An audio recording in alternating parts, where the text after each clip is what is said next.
गोंदनी रियासत हरियाणा के कस्बा गोबंदपुरा के अछूत रंबू के यहाँ पैदा हुई। उसी तरह जैसे गरीबों के बच्चे खामोशी से पैदा हो जाते हैं। रात गए जब रंबू चर्च के नशे में धुत देवरी में पड़ा था और असीली के दर्द उठा। घर में और कोई नहीं था और शदीद तकलीफ के आलम में उसने रंबू को झंझोड़ कर उठाने की कोशिश की, लेकिन रंबू तो उस वक्त अंदर सभा में बैठा दम लगा रहा था। वो आंखें बंद किए मुस्कुराने के सिवा और कुछ ना कर सका। तो फिर तुम मेरी बात मान लो रतनपाल, तुम्हारी शक्ति जब मेरी शक्ति से मिल जाएगी तो हम दोनों अमर हो जाएंगे। मैं तैयार हूँ राजकमल, लेकिन महाराज यशुनतपाल। ओह, उस बुढ़े कोसर का नाम क्यों लेते हो? राजकमल ने कहा, और यशुनतपाल के चेहरे पर अजीब सी बेबसी के तासरात फैल गए, लेकिन उसने खुद पर काबू रखा। किरणदास का हाथ उसे सहारा दे रहा था और फिर वो तमाम गुफ्तगू उन लोगों ने सुनी जिसमें राजकमल का असल रूप नुमायां हो गया था।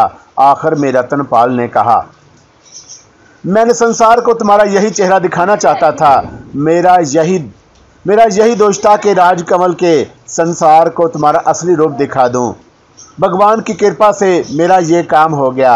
रतनपाल ने हंसते हुए कहा, तुम संसार को कुछ दिखाने के लिए जीते ही कब रहोगे रतनपाल?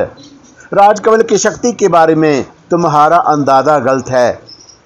मैं तुमसे प्रेम करती थी इसलिए इतनी नरम हो गई थी, लेकिन अब राजकमल रतनपाल की तरफ जाना बढ़ने लगी, लेकिन अब यशुनतपाल से बर्दाश्त ना हो सका।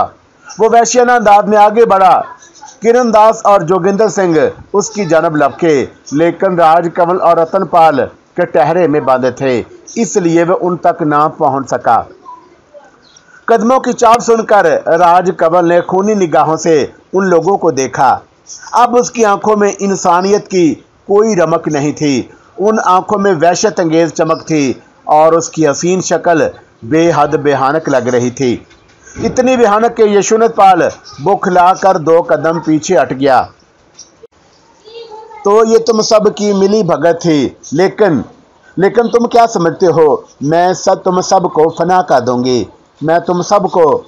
वो बिल्ली की तरह घुरा कर रतनपाल पर लपकी, लेकिन रतनपाल एक तरफ हट गया।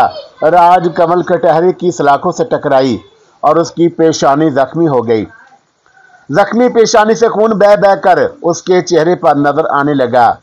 उसने बहते हुए खून को उंगलियों से टटोल कर देखा और फिर उंगलियां चाटने लगी। अजीब कैफियत हो रही थी उसकी। अपनी खून का मजा चाखकर वो और वैसी हो गई और फिर उसने रतनपाल पर छलांग लगाई, लेकिन रतनपाल भरपूर जवान था। राजकमल किसी तौर उससे ज्यादा फुर्तीली साबित ना हो सकी और उसका ये वार भी खाली गया। दफतन एक हैरत अंगेज मंजर सामने आया। रतनपाल का बदन एकदम पतला हो गया और वो कटहरे की सलाखों के दरमियान से निकल आया। राजकमल ने भी उसी तरह निकलने की कोशिश की थी, लेकिन वो कामयाब ना हो सकी। अब वो जख्मी शेरनी की तरह गुर्रा रही थी। नागनों में सबसे जहरीली नागन राजकमल या गोंदनी चमारन अब तो यहाँ कैद के मजे चख, रतनपाल ने कहा, और राजकमल दोनों हाथों से सलाखी पकड़कर गुर्राने लगी। तुम कौन हो नौजवान? यशुनतपाल ने आगे बढ़कर पूछा।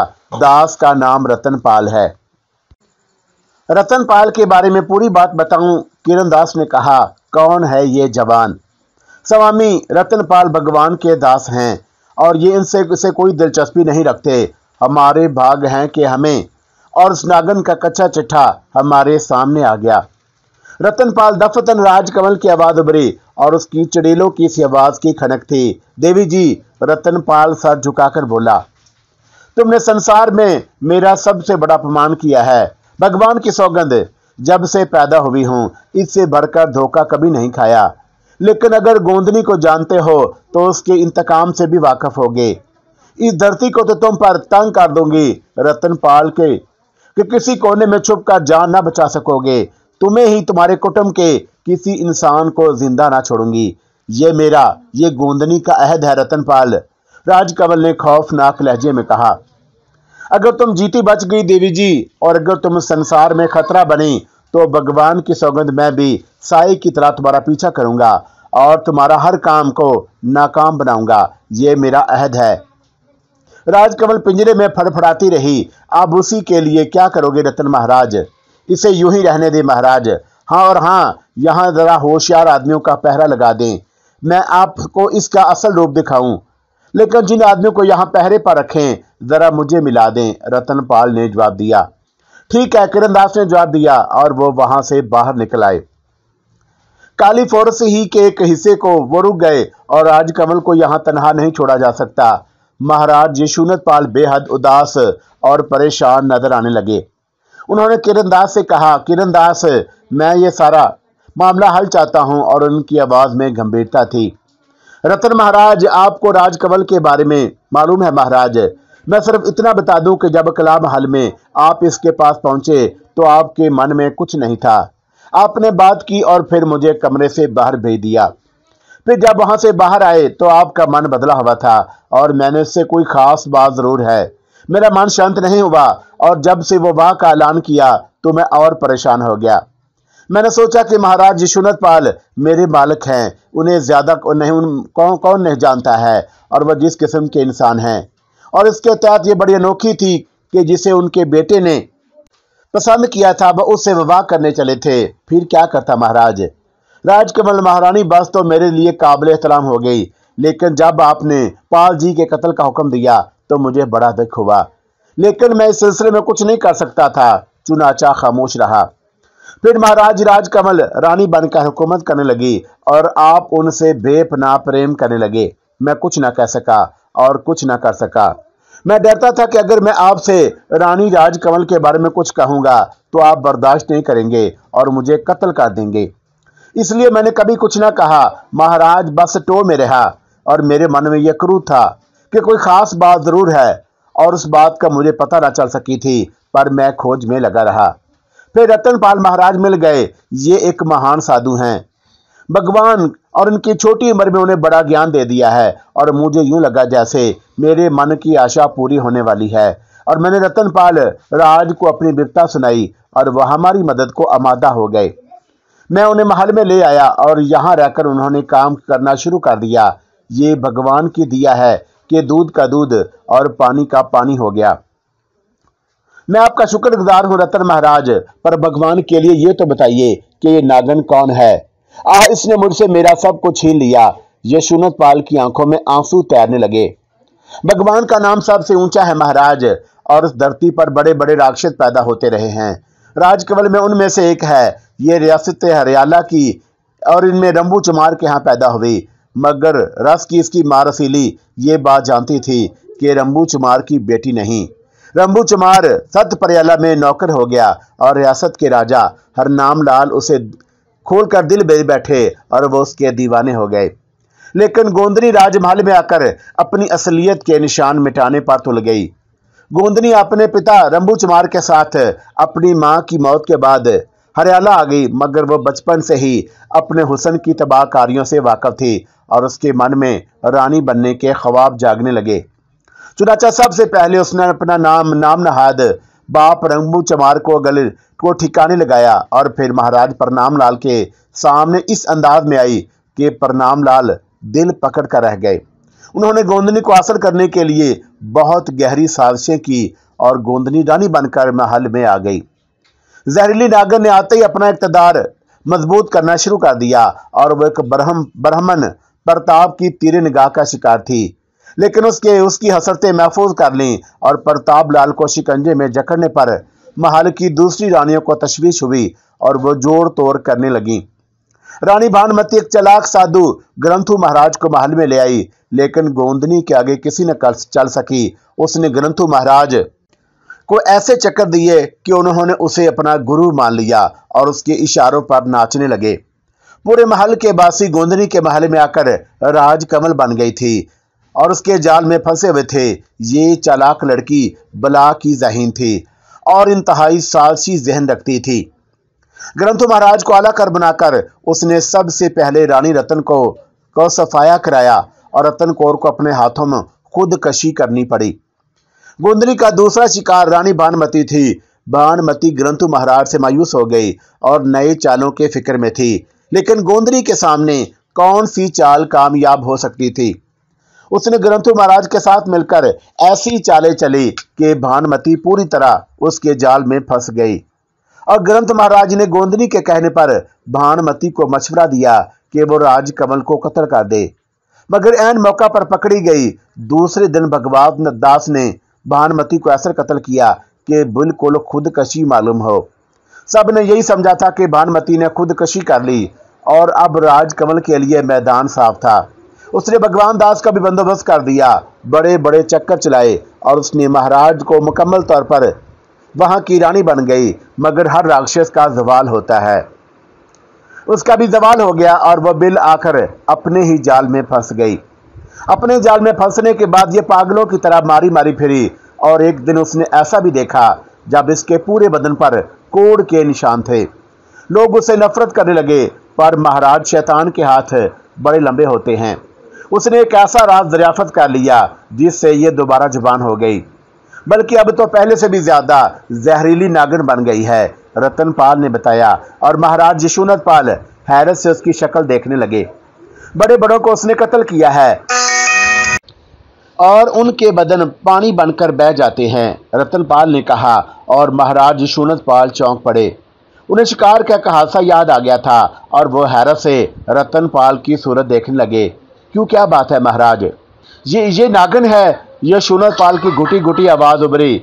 नागिनें भी उसके सामने कोई हैसियत नहीं रखती, ये नागिनों से बड़ी नागिन है, रतनपाल बोला। वहां शिकार पर ऐसा ही एक हादसा पेश आया था। आधी खाई हुई लाश जिसका बाकी आधा बदन पानी बनकर बह गया था। इसी का काम होगा महाराज, इसी का काम होगा। मगर ये ऐसे कैसे बन गई? रतन महाराज, किरण दास ने पूछा। इसके बदन में हजारों सांपों का जहर है, सांप भी इसे काट ले तो पानी बनकर बह जाए।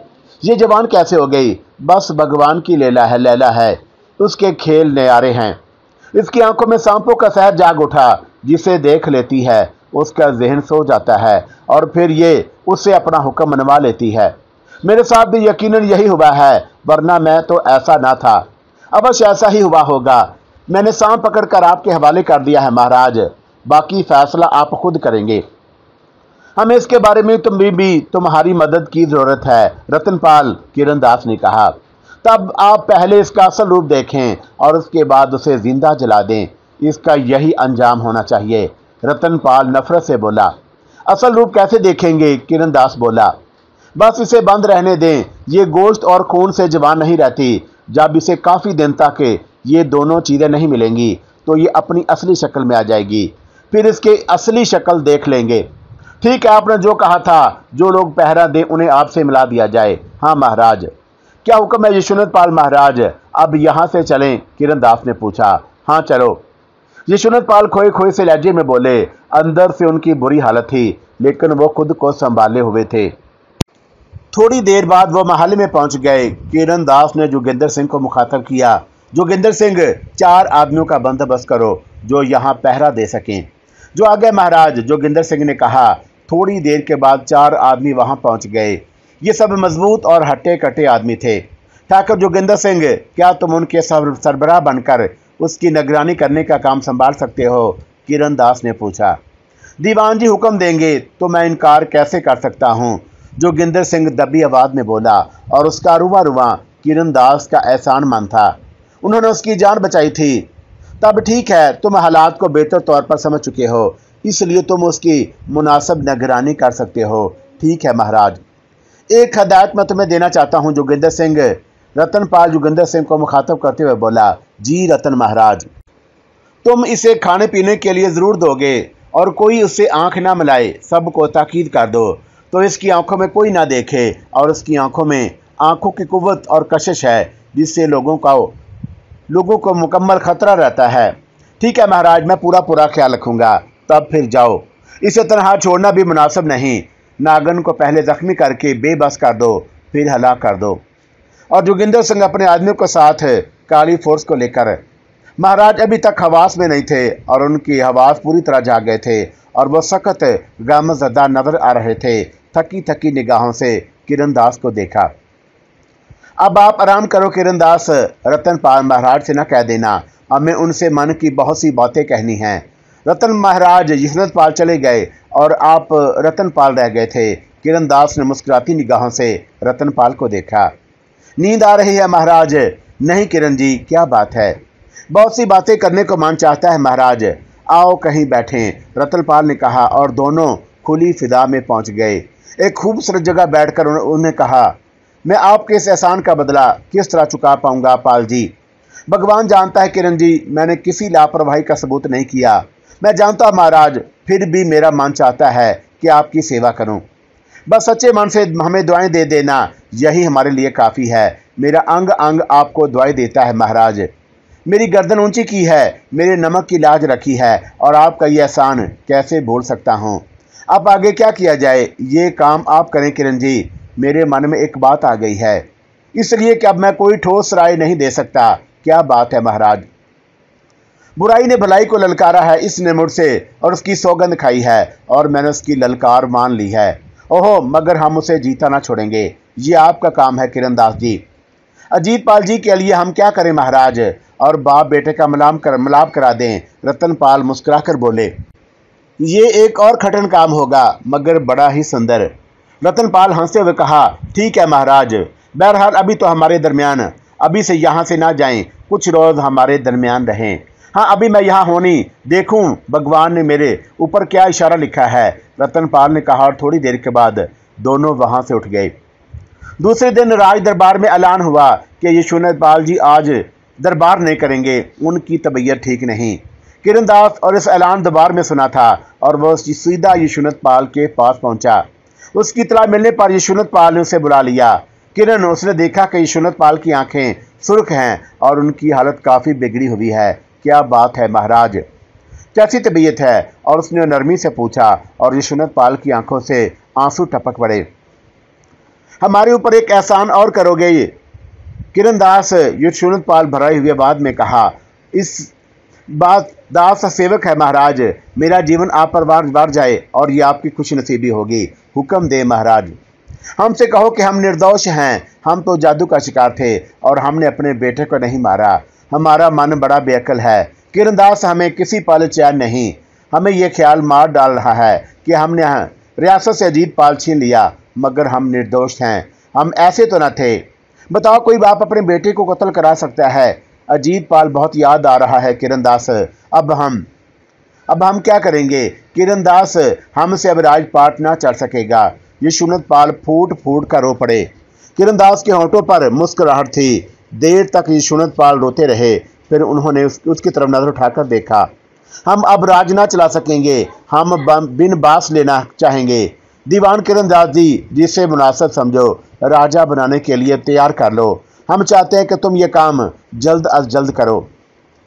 धीरज रखें महाराज, धीरज रखें। हम क्या करें किरणदास, कैसे मन को समझाएं? बस तुम अब और एक काम कर दो, हम तुम्हारा एहसान मानेंगे किरणदास। महाराज, रियासतों में दीवान क्यों रखे जाते हैं? रियासत चलाता है और दीवान उसका दास होता है और वो राजा की तरफ से हिफाजत करता है और दीवान किरणदास, और उसने हमेशा अपने फर्द सच्चे मन से पूरा किया है और उसके होते हुए राजा पर कष्ट पड़े तो फिर दीवान को अपनी जान दे देनी चाहिए। नहीं किरणदास, इसमें तुम्हारा क्या दोष?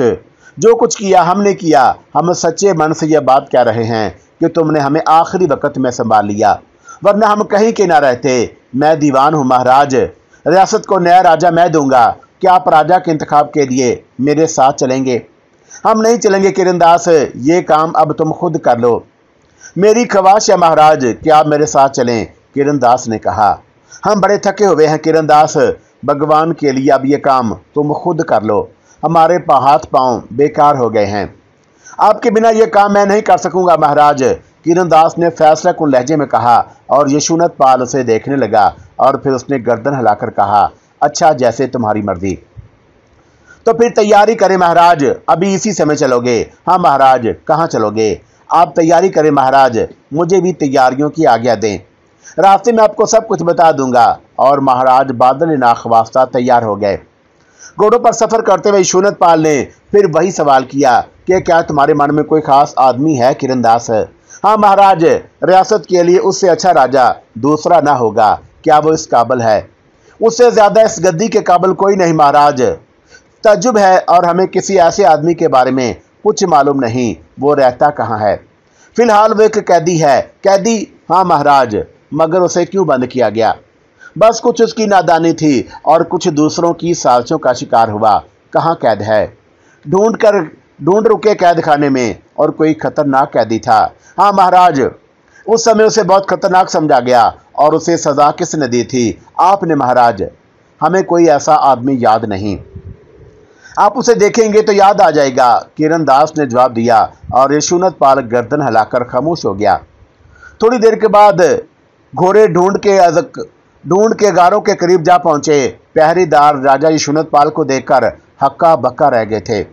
बहरहाल किरण दास यशुनत पाल को लेकर उस कैद खाने में दाखिल हुआ जहां अजीत पाल मौजूद था। दोनों ने एक दूसरे को देखा और यशुनत पाल की हालत गैर हो गई और उसका चेहरा सुर्ख हो गया। गर्दन की रगें फूल गई और फिर उसकी हलक से एक दिल खराश आवाज निकली, अजीत पाल। और वह अजीत पाल की तरफ लपका, लेकिन अजीत पाल उठकर एक तरफ हट गया था। दीवान जी, क्या महाराज को मेरे जीवन का इल्म हो गया? क्या आपकी साजिश खुल गई? अजीत पाल, तू जिंदा है? अजीत, भगवान के लिए मेरे गले लग जा। अजीत पाल, भगवान के लिए आ तो सही अजीत पाल।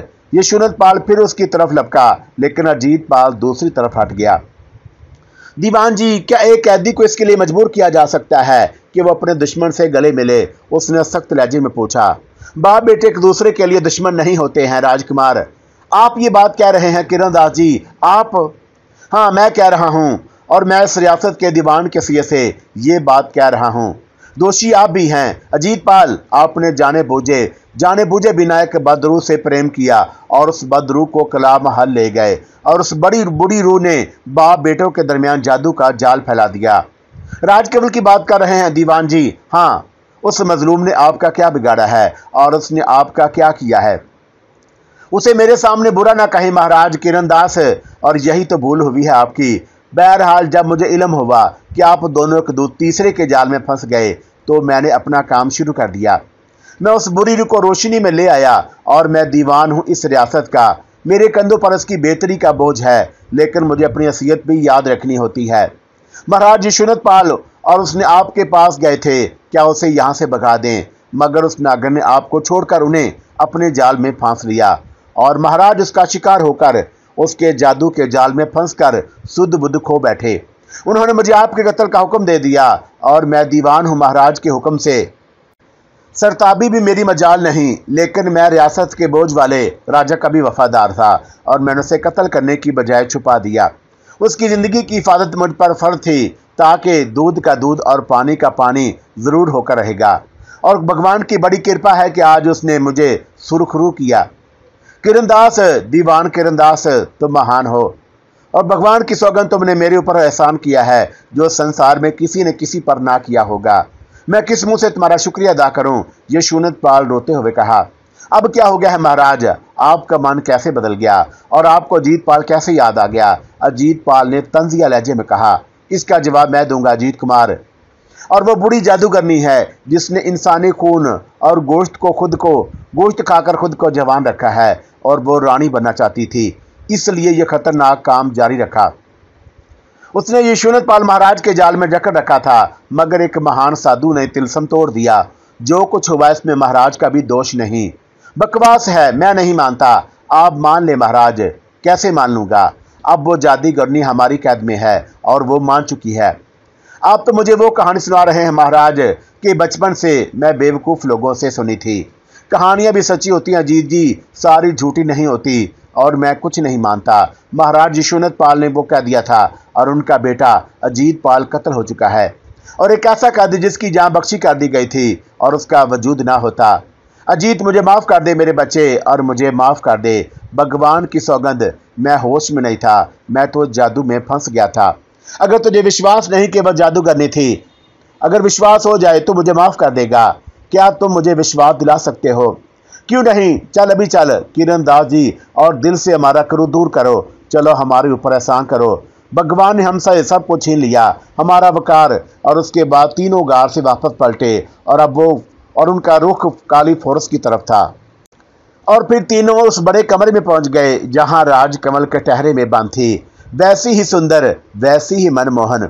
उसने खूनी निगाहों से उन्हें देखा, और वो अजीतपाल महाराज भी हैं, और अब तो तुम्हें सब कुछ मालूम हो गया होगा। अजीतपाल जी, क्या ये सच है राजकमल कि तुम जादूगरनी हो?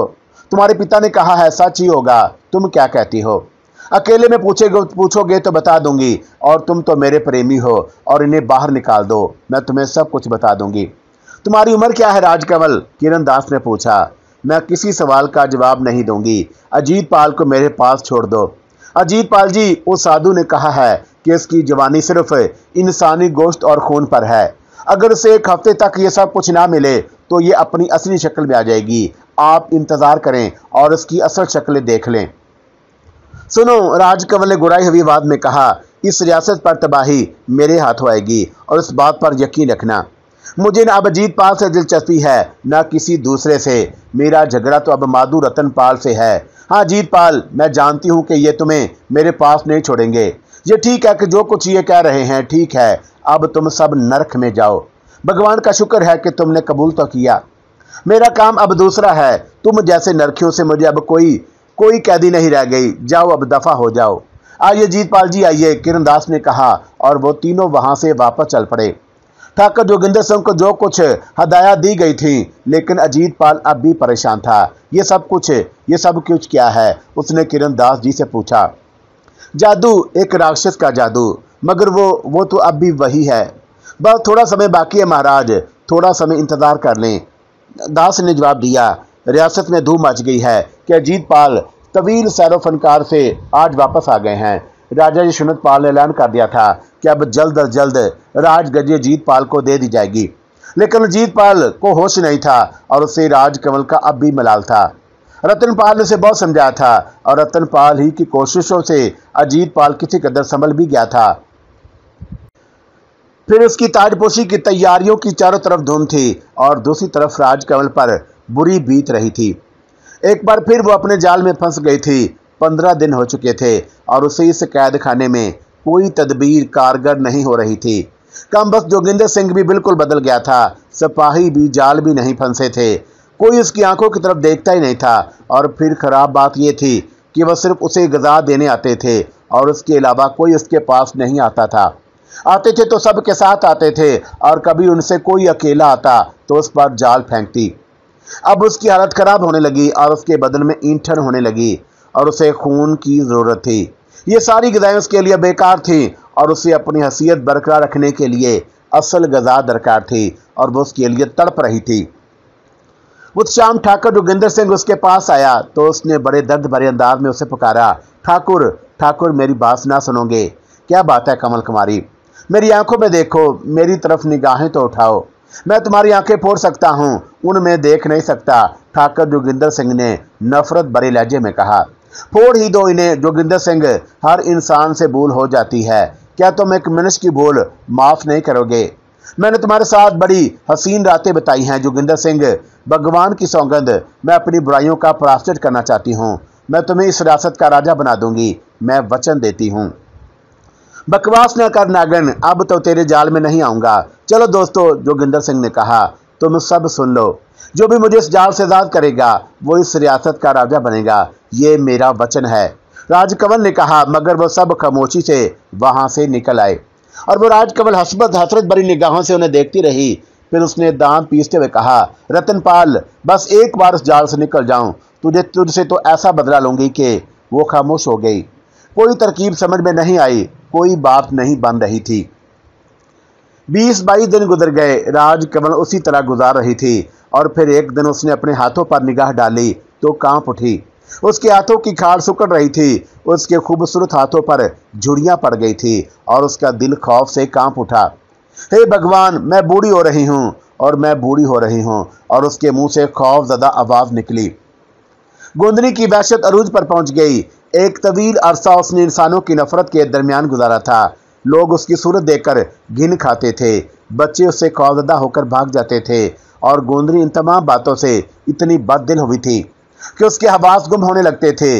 उसने आबादियां छोड़ दी और वीराने अपना लिए थे, और वो इन वीरानों में मौत तलाश कर रही थी। लेकिन शैतान की उम्र दराज है, बुराई इतनी जल्दी फना नहीं होती।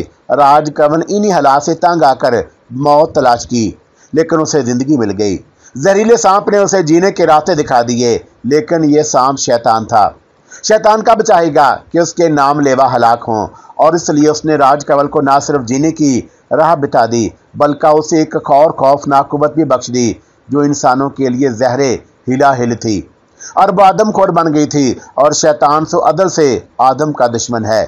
नस्ल आदम को बुराई की राह पर लगाना उसका मसलक है। चुनाचा गोंदनी जी गई, और वो खुद भी शैतान से कम नहीं थी। इसलिए उसने अपने दराज हाथों की पहुंच देखी, और फिर एक बार फिर उसे एक शिकारगाह मिल गई।